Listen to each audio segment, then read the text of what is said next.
Hi. Hello. నమస్తే అందరికి. Welcome to my channel. ఇప్పుడు మనం చెప్పుకోబోతున్న story 'my bad boy' episode 266. Story చదివే ముందు ఛానల్‌ని తప్పకుండా సబ్స్క్రైబ్ చేసుకొని, లైక్ చేసి, షేర్ చేయండి. అలాగే బెల్ ఐకాన్ ఆన్‌లో పెట్టుకోండి. ఇక స్టోరీలోకి వెళ్ళిపోదాం. వేదకి డ్రెస్ చేయండి అమ్మా. హాస్పిటల్‌కి వెళ్దామని వెంటనే కొడుకుకి స్వయంగా రుద్ర అనే డ్రెస్ మార్చి కొడుకుని మెత్తటి టవల్‌లో ఎత్తుకున్నాడు రుద్ర. ఇక వేదకి ఒక మ్యాక్సీ వేసి జుట్టంతా పోనీటైల్ వేసి సుధా, మీనాక్షి గారు వేదని పట్టుకున్నారు. అమ్మ చిన్నోడిని తీసుకో, నేను వేదని పట్టుకుంటాను అని చెప్పి కొడుకుని వాళ్ళ అమ్మ చేతిలో పెట్టి వేదని జాగ్రత్తగా పట్టుకొని లిఫ్ట్‌లో కిందికి తీసుకొచ్చాడు రుద్ర. శ్రావణి, భూమి హాల్లోనే ఉండి ఏమైందత్తయ్య అక్కకి అని పరిగెత్తుకుంటూ రావడంతో కాస్త కడుపు నొప్పిగా ఉందంట శ్రావణి. మీ అక్కని హాస్పిటల్‌కి తీసుకెళ్తున్నాం. జాగ్రత్త మీరు. శౌర్య, చరణ్ అలాగే మీ మావయ్య గారు, పెద్దనాన్న వాళ్ళు వస్తే చెప్పండి తల్లి. మేము హాస్పిటల్‌కి వెళ్ళాక చెప్తాము. అక్కడ ఎలా ఉంటుందో పరిస్థితి అని చెప్పారు మీనాక్షి గారు. అయ్యో! పెద్దమ్మ నేను కూడా వస్తాను మీతో పాటు అని భూమి అంది. మళ్ళీ మీ వదిన ఒక్కతే అయిపోతుంది కదరా! ఒకవేళ అడ్మిట్ చేస్తే మీరు వద్దురు గాని. ఇప్పుడు మాత్రం ఉండండి తల్లి. మళ్ళీ ఇంట్లో ఎవరూ లేకపోతే ఎలా? అనడంతో, సరే పెద్దమ్మా జాగ్రత్త అని చెప్పింది భూమి ఇంకా శ్రావణి. ఇక రుద్ర వేదని హాస్పిటల్‌కి తీసుకొని వెళ్ళాడు. వేదని చెక్ చేసే డాక్టర్ గారు లేకపోవడంతో వేరే ఆవిడ వచ్చి వేదని చెక్ చేసింది. ఇక డెలివరీ అయినప్పటి నుండి సరిగ్గా నిద్ర లేకపోవడం, ఊరికే కూర్చుంటూ పడుకోవడం, పైగా వేదది చాలా సుకుమారమైన బాడీ అవ్వడంతో కాస్త స్టిచెస్ దగ్గర పెయిన్, అలాగే కాస్త బ్లడ్ కూడా క్లాట్ అవ్వడంతో అది చూసి అదే విషయం చెప్పింది డాక్టర్ గారు.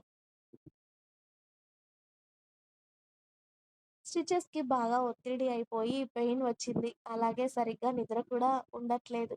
కూర్చొని పాలు ఇవ్వడం కదా! అందుకే నడుము నొప్పి. పైగా డెలివరీ అయిన తర్వాత కాస్త నడుము నొప్పి కూడా ఉంటుంది. ప్రెగ్నెన్సీలో అన్ని కాంప్లికేషన్స్ ఉన్నాయి కదా! అందుకే ఇప్పుడిలా జరిగింది. ఏం ప్రాబ్లమ్ లేదు. మెడిసిన్ యూజ్ చేస్తే తక్కువైపోతుంది. కానీ తను ఎంత రెస్ట్ తీసుకుంటే అంత మంచిది. స్టిచెస్‌కి ఇబ్బంది కలిగించకూడదు అస్సలు. ఇప్పటి వరకు తగ్గిపోవాలి. కానీ వేదకి తగ్గలేదు అంటే సరిగ్గా మీరు కేర్ తీసుకోవట్లేదు అని అర్థం. కాబట్టి ఇప్పటికైనా మెడిసిన్ యూజ్ చేస్తూ కాస్త మీ హెల్త్ మీద మీరు కాస్త కాన్సంట్రేషన్ చేయండి. కొందరు అమ్మాయిలు ఇక డెలివరీ అవ్వగానే వాళ్ళ గురించి వాళ్ళు పట్టించుకోవడం మానేస్తారు. అలా కాకుండా మీరు మీ హెల్త్ గురించి పట్టించుకుంటేనే మీ బాబుని కూడా మీరు చూసుకోవచ్చు. మీకు ఓపిక లేక మీ బాబుని ఎలా పట్టుకుంటారు? మీ బాబుకి ఎలా ఫీడ్ చేస్తారు? మీరు హెల్తీగా ఉంటేనే మీ బాబు కూడా హెల్తీగా ఉంటాడు అన్న విషయం గుర్తుంచుకొని, మీ హెల్త్ గురించి కూడా పట్టించుకొని, సరిగ్గా ఫుడ్ కూడా తీసుకోండి. ఫుడ్ కూడా తీసుకోవట్లేదు మీరు సరిగ్గా. అలా అయితే బాబుకి పాలు కూడా సరిగ్గా రావు. ఇప్పుడు బాబుకి బయట పాలు లేకపోతే పౌడర్ మిల్క్ పట్టినా కూడా అంత హెల్తీగా ఉండడు బాబు. మీ పాలైతేనే హెల్తీగా ఉంటాడు అని గంట సేపు క్లాస్ తీసుకొని వేదాకి ట్రీట్మెంట్ పూర్తి చేసి, అలాగే బోలెడు మెడిసిన్స్ కూడా ఇవ్వడంతో, ఆ మెడిసిన్స్ చూసే వేదాకి కళ్ళు తిరిగినంత పనయిపోయింది ఇక్కడ. ఓ గంట సేపు ఓర్చుకుంటే తగ్గిపోయే నొప్పికి ఇక్కడి వరకు వచ్చానురా బాబోయ్! ఇప్పుడు ఇవన్నీ వేసుకోకపోతే వీళ్ళు చూపులతోనే చంపేసేలా ఉన్నారు అని అనుకుంది వేద తన మనసులో. ఇక డాక్టర్ గారు ఇంజెక్షన్స్ వేయడంతో కాస్త పెయిన్ కూడా తగ్గి రిలీఫ్‌గా అనిపించడంతో ఇక వేదని ఇంటికి తీసుకొని స్టార్ట్ అయ్యాడు రుద్ర. ఆఫీస్ టైం అయిపోగానే చరణ్, శౌర్య, మనోహర్ గారు, భాస్కర్ గారు ఇంటికి చేరుకునేసరికి ఇల్లు ప్రశాంతంగా అనిపించింది. రోజు వాళ్ళు ఈ టైంకి వచ్చేసరికి చిన్నోడి ఏడుపు వినిపిస్తూ ఉంటే అది మిస్ అయ్యి "చిన్నోడెక్కడ శ్రావణి? అమ్మ, అత్తయ్య కూడా కనిపించట్లేదు. ఎక్కడికి వెళ్లారు?" అని అడిగాడు శౌర్య. "అక్కకి హెల్త్ బాలేదు శౌర్య గారు. అక్కని హాస్పిటల్‌కి తీసుకువెళ్లారు బావగారు.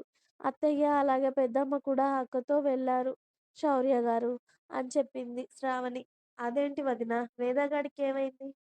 అని వాటర్ గ్లాస్ తీసుకునేవాడే మళ్ళీ గ్లాస్ పక్కన పెట్టేసి, "ఏ హాస్పిటల్‌కి వేదని తీసుకెళ్ళే హాస్పిటలే కదా!" అని చరణ్ కార్ కీస్ తీసుకోవడంతో భాస్కర్, మనోహర్ గారు కూడా కూర్చునే వాళ్ళే. "పదండి నాన్న" అని అందరూ కంగారుగా బయటికి వెళుతూ ఉంటే, పెద్దనాన్న నేను కూడా వస్తాను అని భూమి, ఏవండి నేను కూడా వస్తాను అని శ్రావణి వాళ్ళ వెనకే వెళుతూ ఉంటే, వాళ్ళు బయటకి వెళ్ళడం ఆలస్యం. అప్పుడే రుద్ర వాళ్ళ కారు ఇంటి దగ్గర ఆగడంతో అందరూ కారు దగ్గరికి పరిగెత్తారు. ఇక వేదాకి కూడా చాలా ఇబ్బందవుతుంది బాబుతో. రోజు నైట్ వాడు అర్ధరాత్రి నిద్రపోకుండా ఏడుస్తూ ఉంటే పడుకోవడం, కూర్చోవడం, పైగా మేడంది సుకుమారమైన ఒళ్ళు.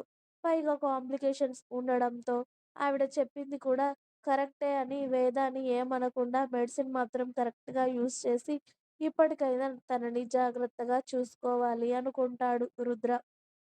అప్పుడే వేదని మెల్లిగా రుద్ర కారులో నుండి దింపుతూ ఉంటే వేదుగా "ఏమైందిరా తల్లి" అని అందరూ ఒకేసారి వేద దగ్గరికి వెళ్ళడంతో "ఏం కాలేదు నాన్న, కడుపు నొప్పుంది" అని చెప్పింది.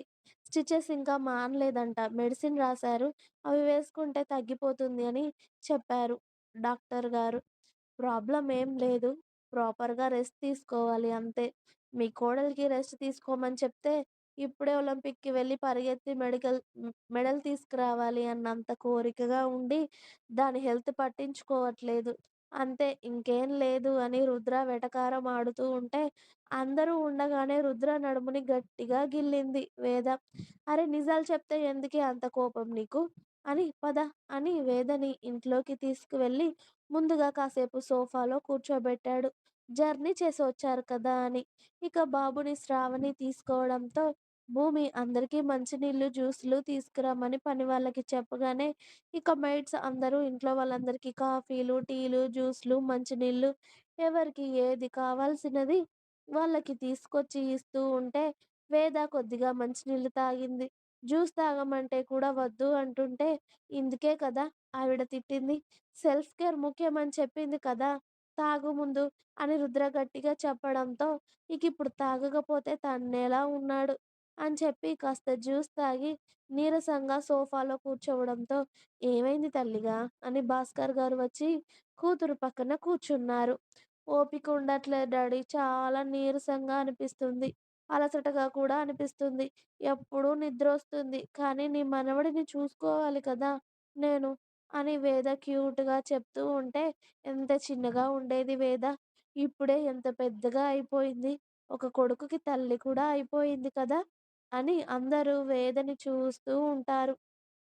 అప్పుడే రుద్రకి హాస్పిటల్ నుండి కాల్ వస్తూ ఉంటే, అక్కడ మాట్లాడాలి అనిపించక భార్యని మామగారికి వదిలేసి రుద్ర బయటికి వెళ్ళి ఫోన్ లిఫ్ట్ చేశాడు. "హలో రుద్ర" అని డాక్టర్ గారు అనగానే, "నేనే అండి" అని అన్నాడు. "నేను ఇంతకుముందు వేదని చెక్ చేసిన డాక్టర్‌ని. వేదని ఎప్పటికి చెక్ చేసే మేడంతో కూడా మాట్లాడి మీకు కాల్ చేశాను. అలాగే తన రిపోర్ట్స్, అలాగే ఇప్పుడు తనని చెక్ చేసిన విధానం బట్టి చూస్తే తనకి ఇంతకుముందు యాక్సిడెంట్ అయింది. అలాగే ఫిట్స్ కూడా ఉన్నట్టు తెలిసింది నాకు. తన ముందు చెప్తే భయపడుతుంది అని మీకు చెప్పలేదు. తను చాలా వీక్‌గా ఉంది రుద్ర. పైగా తనకి ఫిట్స్ కూడా ఉన్నాయి" అంటున్నారు. కాబట్టి ఆ మెడిసిన్ కూడా ఇంకా రన్ చేస్తూనే ఉన్నారు. డాక్టర్ గారు తనకి ఆ టాబ్లెట్స్ ఎప్పుడూ ఆపకూడదు. తన కాస్త హెల్తీ ఫుడ్, అలాగే కాస్త ఎక్సర్సైజ్, అంటే ఇప్పుడే కాదు ఒక 2, 3 మంత్స్ తర్వాత ఎక్సర్సైజ్, ఫుడ్డు, టాబ్లెట్స్ తనెంత జాగ్రత్తగా తన కాస్త ఇబ్బంది పడకుండా ఉండేలా చూసుకోవాలి. లేకపోతే ఈ టైంలో ఫిట్స్ వస్తే చాలా ప్రమాదం రుద్ర. తనని ఒక బొమ్మలాగా చూసుకోవాలి. అందుకే చెప్తున్నాను మీ వైఫ్ జాగ్రత్త రుద్ర అని చెప్పారు ఆవిడ. ఇంకా ఉంది. మీకు నా స్టోరీస్ నచ్చినట్టయితే ప్లీజ్ లైక్ చేయండి, షేర్ చేయండి. అలాగే ఛానల్‌ని తప్పకుండా కొత్త వాళ్ళందరూ సబ్స్క్రైబ్ చేయండి. Please subscribe my channel. Thanks for watching my video. By by. Please like, share and subscribe.